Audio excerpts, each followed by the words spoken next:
தேசத்திற்காகவும் அழிந்து போகிற ஜனங்களுக்காகவும் திறப்பிலே நிற்பதற்கு உத்தரவாதத்தோடு ஜெபிப்பதற்கு தங்களை அர்ப்பணித்த தேவ பிள்ளைகள் மேல் எதிரியாகிய பிசாசு தனது தாக்குதல்களை தொடர்ந்து இடைவிடாமல் நடப்பிக்கின்றான்.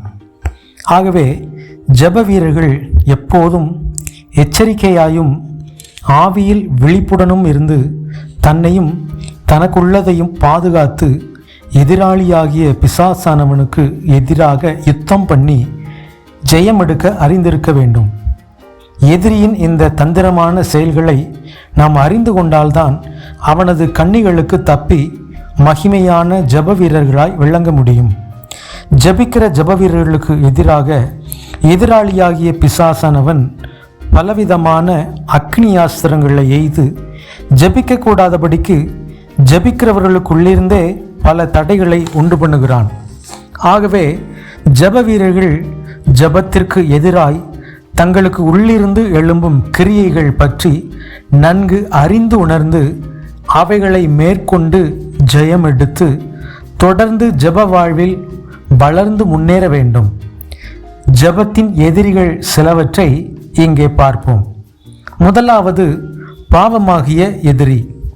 பாவம் பரிசுத்த தேவனுக்கும் நமக்கும் இடையேயுள்ள ஐக்கியத்தை மட்டும் உடைப்பதில்லை, அது அவருடைய இருதயத்தையே உடைத்து விடுகிறது.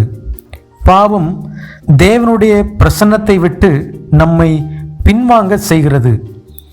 தேவனை தரிசிக்க முடியாதபடி அவருடைய முகத்தை மறைக்கிறது. பாவம் செய்கிற மனுஷன் ஜெபிப்பதை நிறுத்துவான், ஜெபிக்கிற மனுஷன் பாவம் செய்வதை நிறுத்துவான் என்று ஒரு பரிசுத்தவான் கூறுகிறார். இன்றைக்கு அநேகர் எதிரியை வெளியே தேடிக்கொண்டிருக்கிறார்கள். எதிரி நமக்கு வெளியே இல்லை, நமக்கு உள்ளேயே தான் இருக்கிறான். அந்த எதிரியைத்தான் பரிசுத்த வேதம் பாவம் என்று சித்தரிக்கிறது. நம்முடைய ஜெபங்கள் கேட்கப்படாமற் போவதற்கு காரணம் பாவமே. இரண்டாவதாக, நமது அன்றாட வாழ்க்கையில் நமது ஜெப ஜீவியத்திற்கு எதிராக நாம் சந்திக்கும் நூதனமான எதிரி மனச்சோர்வு. மனச்சோர்வு என்பது மிகவும் ஆபத்தான ஒன்றாகும். ஆரம்பத்தில் இந்த மனச்சோர்வு என்பது ஒரு சாதாரணமாகத்தான் தோன்றும். இவற்றை சரியான நேரத்தில் தடுப்பதற்கு தவறினால் ஏற்படுகிற இழப்புகளும் நஷ்டங்களும் ஏராளம். ஒருமுறை வில்லியம் கேரியின் அச்சுக்கூடத்தில் திடீரென ஏற்பட்ட தீயினால் அச்சு இயந்திரம், பேப்பர், விலையேறப்பெற்ற பல மொழிகளின் மொழிபெயர்ப்பு பிரதிகளும் அக்கினிக்கு இரையானது. ஆனாலும் அவர் சோர்ந்து போகவில்லை, தளர்ந்து விடவும் இல்லை. அந்த சாம்பலுக்கு நடுவில் அவர் முழங்காட்படியிட்டு, ஆண்டவரே, இந்த சாம்பலில் இருந்து மீண்டும் உம்முடைய ராஜ்யத்தை கட்ட எனக்கு பலன் தாரும் என்று ஜெபித்துவிட்டு எழுந்தார். ஜெபத்தின் விளைவாக இங்கிலாந்து தேசத்திலிருந்து அநேகர் இவரது ஊழியத்தை தாங்க முன்வந்தனர். மீண்டும் ஒரு புதிய அச்சுக்கூடம் ஒன்றை கட்டினார். இன்னும் புதிய தரமான மொழிபெயர்ப்புகளை உருவாக்கினார். மூன்றாவது, மனக்கவலை. மனக்கவலை இரவில் நம்மை தூங்க விடாது, பலனை மிகவும் குறுக செய்துவிடும். நமது வாழ்க்கை முழுவதையும் அழித்து போடக்கூடியது. தேவன் நமக்கு தேவையான யாவற்றையும் கொடுப்பேன் என்று வாக்கு செய்திருக்கும் போது நாம் மீண்டும் நமது தேவைகளை குறித்து கவலைப்படுவதென்பது தேவனையும் அவரது வாக்குத்தத்தங்களையும் வார்த்தைகளையும் நம்பாமல் புறக்கணிக்கிறோம் என்பதை எடுத்து காட்டுகிறது.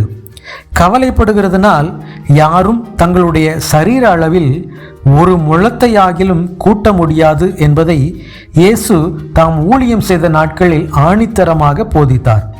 கவலையானது தேவ சமூகத்தில் அமர்ந்திருந்து ஜெபிப்பதையும் அவர் வார்த்தைகளை கேட்பதையும் தியானிப்பதையும் தடுத்து விடுகிறதாயிருக்கிறது.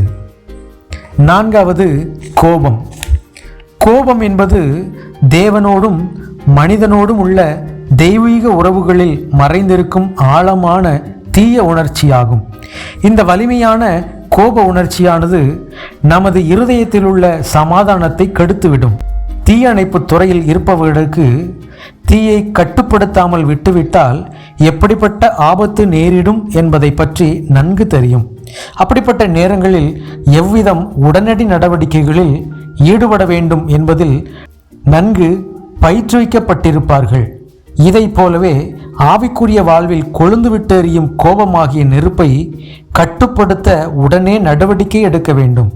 இல்லை என்றால் அது காலப்போக்கில் நமது வாழ்க்கையை எரித்து நாசமாக்கி அழித்துவிடும். 5வது, சோம்பல். கிறிஸ்துவுக்காக சாதிக்க துடிப்பவர்களுக்கு சோம்பல்தான் ஒரு கடுமையான எதிரி. சோம்பலுக்கு நாம் சற்று இடம் கொடுத்தால் அது நமது முழு வாழ்க்கையையும் ஆக்கிரமித்து விடுகிறது. பின்பு இதிலிருந்து மீண்டு வருவது மிகவும் கடினமாகி விடுகிறது. அநேகருடைய ஜெப வாழ்க்கை தோல்வியை சந்திப்பதற்கு முக்கிய காரணங்களில் ஒன்றாக சோம்பல் காணப்படுகிறது. அதிகாலையில் எழும்பி ஜெபம் செய்வதற்கு அசதியாகவும் சோம்பலாகவும் இருப்பதால் அவர்கள் ஜெப வாழ்க்கை சீரழிந்து விடுகிறது. ஜெபிப்பதற்கும் கர்த்தருடைய வார்த்தையை தியானிப்பதற்கும் அவர் சத்தம் கேட்பதற்கும் சோம்பலுள்ளவர்களானால் எவ்வித ஜெயத்தையும் நாம் தேவனிடமிருந்து பெற்றுக்கொள்ள முடியாது. 6வது, பொறாமை. யாருடைய தூண்டுதலுமின்றி சீறி சினந்து பொங்கி வழிவது பொறாமையே. மனிதனை வீழ்த்தும் குணங்களில் முதன்மையானது பொறாமை. நம்முடைய இருதயத்தின் இருளில் மறைந்து கொண்டு தக்க தருணத்தில் வெளிப்படுகிறது பொறாமை. பொறாமை குணம் இருந்தால் கண்டிப்பாக மனதை ஒருமுகப்படுத்த முடியாது. ஒரு நிலையில் இல்லாத மனதை கொண்டு ஜெபிக்கவே முடியாது. 7வது, தூக்கம். ஜெபத்திற்கு மிகவும் கொடிய எதிரி அளவுக்கு அதிகமான தூக்கமாகும். ஜெப நேரத்தை திசை திருப்புகிற பொல்லாத சத்துருவின் ஆயுதமாகும். தூக்கத்துக்கு முக்கியத்துவம் கொடுத்தவர்கள் அநேக ஆசீர்வாதங்களை இழந்துள்ளனர். தூங்கும்போது கூட ஜெபிக்கலாம், ஆனால் ஜெபிக்கும்போது தூங்கிவிடக்கூடாது. ஆவிக்குரிய தூக்கம் எல்லாவற்றை காட்டிலும் மிகவும் ஆபத்தானது. ஜெபிக்க வேண்டிய நேரத்தில் தூங்குவது நம்முடைய வாழ்வில் மாபெரும் நஷ்டத்தையும் அழிவையும் இழப்புகளையும் கொண்டு வந்து விடுகிறது.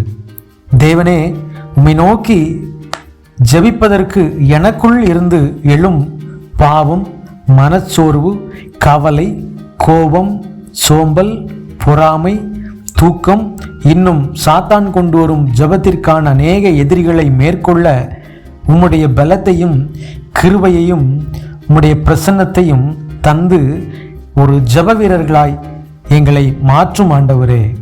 ஆமேன்.